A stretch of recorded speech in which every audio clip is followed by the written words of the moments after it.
Are you about to drag unresolved drama, resentment, or burnout from this past year straight into your fresh new start next year? Stop right there. Before you haul that baggage into January, I've got 3 powerful questions to help you hit reset, find clarity, and finally break the cycle. This isn't about pretending everything's great and fine. It's about freeing yourself from the emotional hangover of this past work year. So let's get you aligned, unburdened, and focused on what you want, not what you're reacting to. Stay tuned. Welcome back to the final episode in season 1 of the workplace therapy with me, Dr. Abby Metcalf. Thank you for hanging out with me this season. I have decided to do another season of the podcast. So you can look for that in probably the end of January of 2026. We'll be putting out another probably 10 episodes. Another season is going to be 10 episodes, unlike my Relationships Made Easy podcast, which is a whole year is a season. So a little different. So let's get into I'm going to call it the Great Reset. Not dragging this year's work drama into the next one is basically it. So, I think that whenever December hits, and you might be listening to this in January or February or whenever, but I think whenever the end of the year hits, we find ourselves unconsciously carrying the same emotional kind of residue into the new year. And, the unresolved tension with your boss, the simmering resentment over that promotion you didn't get, the exhaustion from working too many late nights without acknowledgement, the coworkers who are bugging the crap out of you. And I know you tell yourself, okay, new year, new mindset, but a lot of times nothing actually changes because you haven't process that emotional clutter. So just telling yourself something doesn't mean it's going to happen because we are driven by our emotions, not our logic. Otherwise, we'd have a world of skinny people here in the United States because, right, we know logically what to do to be thinner. Let's get real.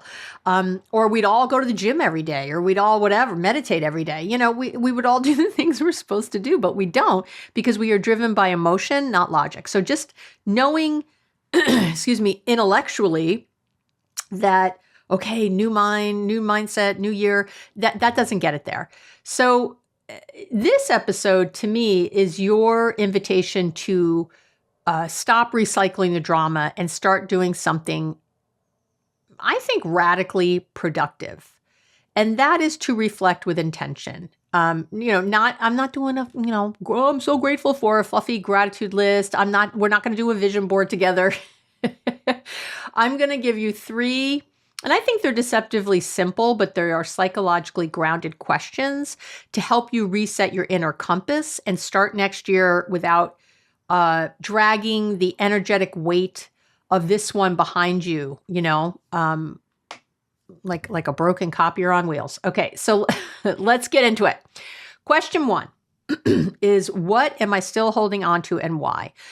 And this question is it's not about judgment. It's about identifying the baggage before you can release it. So again, are you still ruminating over that unfair performance review? The comment in the meeting that made your skin crawl, the coworker who chronically underdelivers and somehow, is still getting all the praise. What is it? When you have unresolved work experiences, they live in your nervous system. And if you don't metabolize them, they come with you into your planning, your conversations, your team dynamics, everything, even if you think they're not. Again, even if you've thought they shouldn't. There's a lot of research on this too. And as always, I will link to the research below the video. If you're watching me on YouTube, please like and subscribe if you are. Otherwise, go to the website under you can find the blog and the podcast page. And I also have a great download for today. And again, all that can be found in those same places. All right. But the research shows that emotional carryover can unconsciously shape your behavior and your decision-making long after an event has passed. So that's what we know. And here's the truth. You can carry the story or the lesson, but not both. And I'm going to tell you that again. You can carry the story or you can carry the lesson, but you can't carry both. If you keep dragging the story, how you were wronged, how they didn't appreciate you, how it's all their fault or whatever. Or even the story that you messed up and I'll never get past it and I embarrassed myself in that meeting and everyone's talking about me. Whatever your story is, you're giving your energy to a past you cannot change. But when you extract the lesson, you reclaim your power. The lesson becomes the bridge to something better. So, ask yourself, what specific moment from this year still stings? And what story am I telling myself about it? Ask yourself, what do I believe that story says about me? I'm not respected, I'm powerless, I'm not valued, whatever. What is that? And what's the lesson here about what I want, what I need, or what I won't tolerate again? I know this, to use marketing terms, I would say the story is sticky. It sticks, but the lesson is really liberating. So let's get out of the story and into the lesson. Question 2 to ask yourself, what did this year reveal about my boundaries? So, and I'm going to give you a little spoiler alert here. If you're resentful, overextended, or constantly in reaction mode, your boundaries, I say with love, kind of suck. They're at the very least, they're kind of leaky.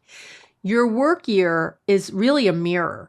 Did you say yes when you meant to say no or needed to say no? Did you answer emails at midnight hoping to prove your worth? Did you avoid difficult conversations until your frustration exploded, right?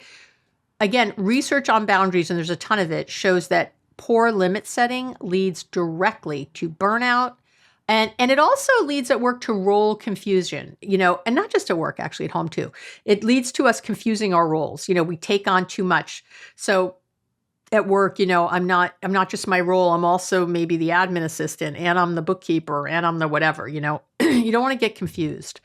Or a lot of times I have managers or people who start doing the work of their subordinates, the people they're supervising. That's a confusion of your roles. People have to do their own work. We're not wired to do everything, be everything, and take on everyone's emotional load. We are just not wired this way. I don't know what else to say. So ask yourself, where did I abandon my needs to be seen as good, to be seen as like easy or whatever, to work with, right? Ask yourself, what boundary violation happened more than once? And what was my role in not reinforcing it? Because remember, boundaries are your responsibility, not the other person.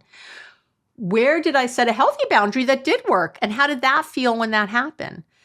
Your past is rich with intel. Just don't just survive this work year. Study it. Look at it. Extract the data so you can reset without repeating things you don't want, and you can repeat things that worked and things you do want.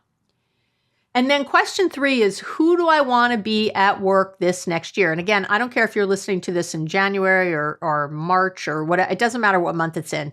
You can think about who do I want to be at work now, but most of you are going to probably listen to this right when it drops in December. So who do I want to be at work next year? And this is about, I want to be clear, identity, not output. I'm going to say that again. This is about identity, not output.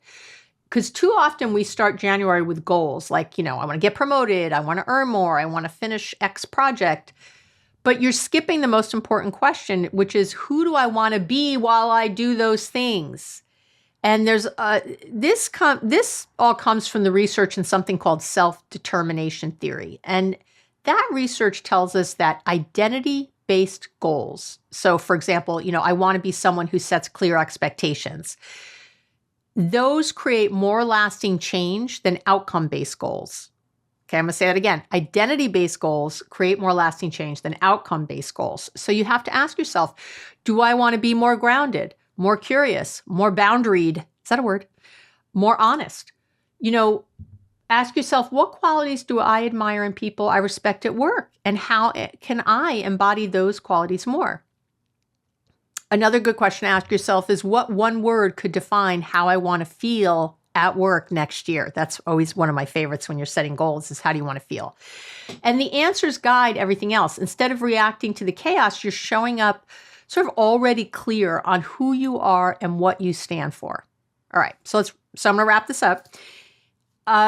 I think everybody loves the fantasy of the kind of blank slate, but you don't need to erase the year. You need to integrate it. don't erase it, integrate. When you acknowledge what happened, what it meant, what it taught you, then the new year becomes really like a continuation of your wisdom, of your knowledge, of your learning, not some desperate escape from your pain, right? And the workplace, your workplace isn't a therapy couch, but your career is part of your emotional life and emotional hygiene, right? Creating better emotional hygiene, better emotional intelligence. That's all professional development. So before you write your goals or jump into, the next strategic planning session, I really want you to pause and ask yourself, what am I still holding on to and why? What did this year reveal about my boundaries? Who do I want to be at work next year? Those are the things. And I want that whole reflection to be sort of your great reset. Okay. And as I always do now with these podcasts, I have a little put today's lesson into action section. So if you want, a quick win to guide your reflection, everything I just talked about, and again, really let go of what's weighing you down, my free download is, I think I called it the story or the lesson. It's basically a quick reflection tool to leave the drama behind, as I promised. So you can get that again below the video if you're watching on YouTube, or you can get that on the website. It's abbymedcalf.com. And I hope you have an amazing end to your year.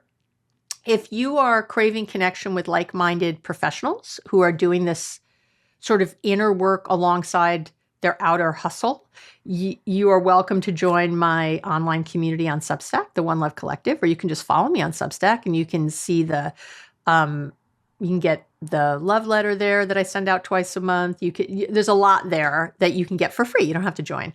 But here's to stepping into next year lighter, clearer, and maybe even a little bolder. All right. Have an amazing week, and I'll talk to you real soon.